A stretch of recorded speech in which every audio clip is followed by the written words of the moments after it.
જય શ્રી કૃષ્ણ. તમારું નામ શું છે? મારું નામ બુદ્ધાભાઈ રબારી, તમે ક્યાંથી આવો છો? ગાંધીધામથી. તમારી ઉંમર કેટલી છે? 58 વર્ષ. 58 વર્ષ. તમને શું તકલીફ છે અંકલ? મને કમરની તકલીફ હતી. કમરની તકલીફ હતી. પછી તમને તકલીફ શું થતું હતું કમરના કમર દુખાવામાં હું એટલી પીડા થતી હતી, રોજ 4-5 ગોળી ખાતો, કંઈ પીડા બંધ થતી. વળી એનો કેપ ઘટી જાય વળી પાછી ચાલુ થઈ જાય. એમાં રોજની 3-4 ગોળી ખાતો. પછી પહેલાં નાથાણીને ગયો અહીંયા કાં બાજુમાં છે એટલે અહીંયા જ ગયા. અમે શું જ્યાં કડ દુખે ત્યાં જઈએ ડાયરેક્ટ સાહેબને વાત કરી, સાહેબ મને આ તકલીફ છે શું હોય કે નસ જરાક બેઠી જડી અને એક્શન લીધું એક્શન લીધું મટી ગયા. હું મટી ગયા હતી ન મટી પછી મારી મેં કીધું યાર સાહેબ હજી મટી નથી.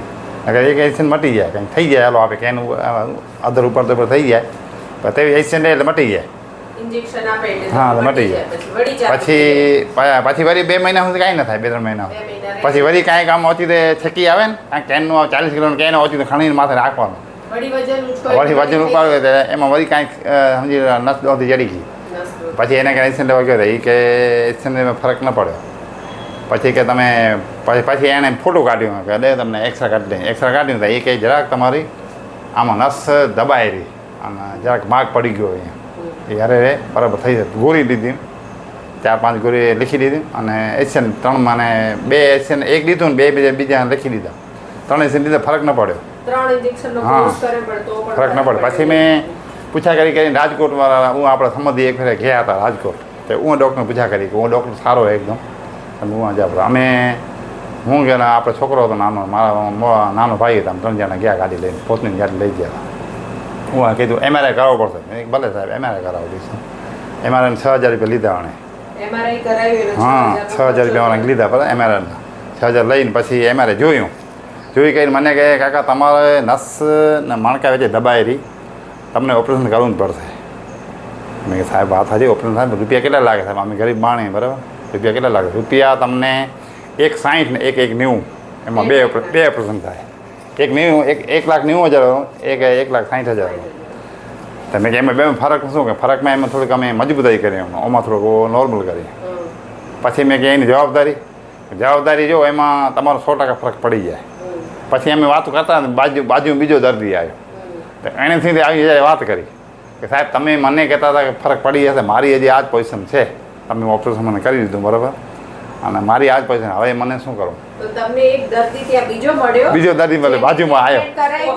ફરક પડ્યો નહીં એટલે તમને એ વાતની ખબર પડી ગઈ. ત્યાં પછી સાહેબે શું વાત કરી કે સાહેબે શું કીધું ભાઈ આમાં શું હોય વરસાદ આવે એમાં ઘારો રહે, વરસાદ હોય એમાં કીચડ રહે. તમે કે કીચડનો કાંઈ નિયમ તો તમે રૂપિયા લેવા ને બધા બરાબર, તમે જવાબદારી કાંઈ લેતા નથી.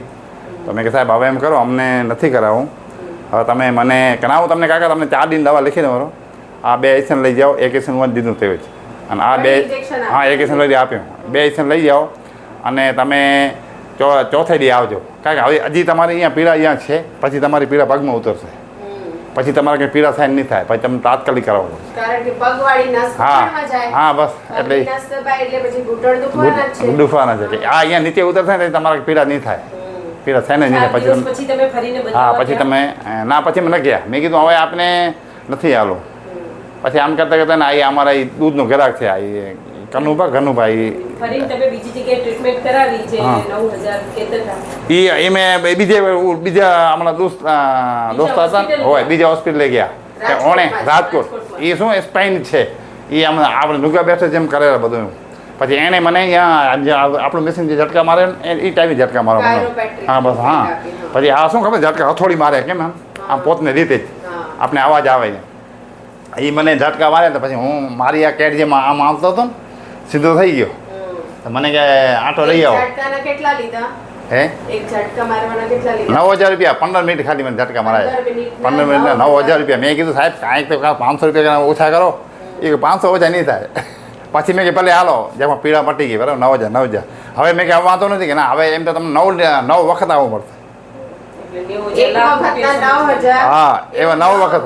તો તમે કે 99,000 રૂપિયા થયા તમે તો તમે કે મરી ગયા અમે તો સાહેબ તો આજ થઈ જતો તો ઓપરેશન કરાવીને આવડું નહીં. હા મેં તમને 9,000 દઈ દઈ.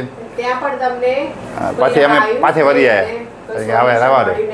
પછી આ નુગા બેસ્ટમાં મને આ દૂધના ગ્રાહક છે એ બાપુ કે હા એ કે તમે ધોળોમાં અને આપણે શું રોજ ડેરી આવતા કે કાકા અહીં નુગા બેસમાં હલાવવાનો તો એક દી હું આવ્યો તો પછી અહીંયા બધું જોયું મને જડ્યું નહીં પછી વળી એને ફોન કરે મેં કે ભાઈ અહીં એકલું અહીં બતાવી દો પછી વળતો આપણે શું દૂર થોડું કામ હોય આવો છો થેરાપી કરી કેટલા દિવસ થયા છે તમને થેરાપી અમને લગભગ એક મહિનો માથે 20 કંદી માથે થઈ ગયા દોઢ મહિના ઉપર થયું છે તો આ દોઢ મહિનાની થેરાપીમાં તમને કમરમાં કેટલી રાહત લાગે છે અમને કમરમાં મને 80% ફરક પડી ગયો છે 80% જો મને હું જો કોઈ નથી ખાતો ગોળી હવે કોઈ નહીં એક પેશન્ટની ગોળી મારે પહેલાંથી ખાવાનો એક પેશન્ટની ગોળી ખાવાની બીજી કોઈ ગોળી નથી ખાતો બધી કાંઈ નહીં હા એ બધી બંધ કરી નાખી એ ગોળી હું ખાતો જ નથી કમરમાં કેટલો રાહત છે તમને ઘણો 80% ફરક આવ્યો હવે મને એનું આખો દી જો હું ડેરીમાં કામ કરું ને મને કમરમાં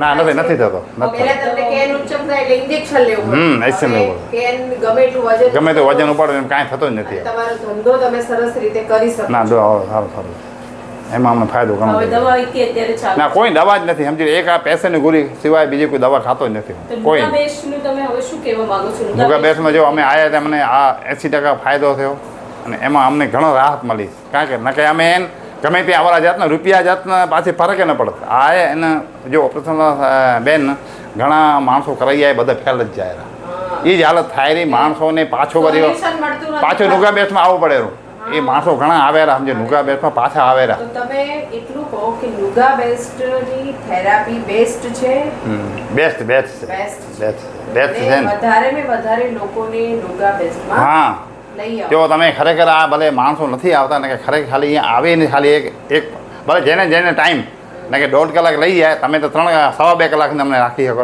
અમે 1.5 કલાક લઈને તો આપણા માટે ઘણો ફાયદો અમે જો હું 1 મહિનો માથે 20-25 થઈ ગયા હતા કાર્ડમાં જોયું નથી તો મને 80% ફાયદો હોય 80 શું 90% ફાયદો મને કોઈ કહું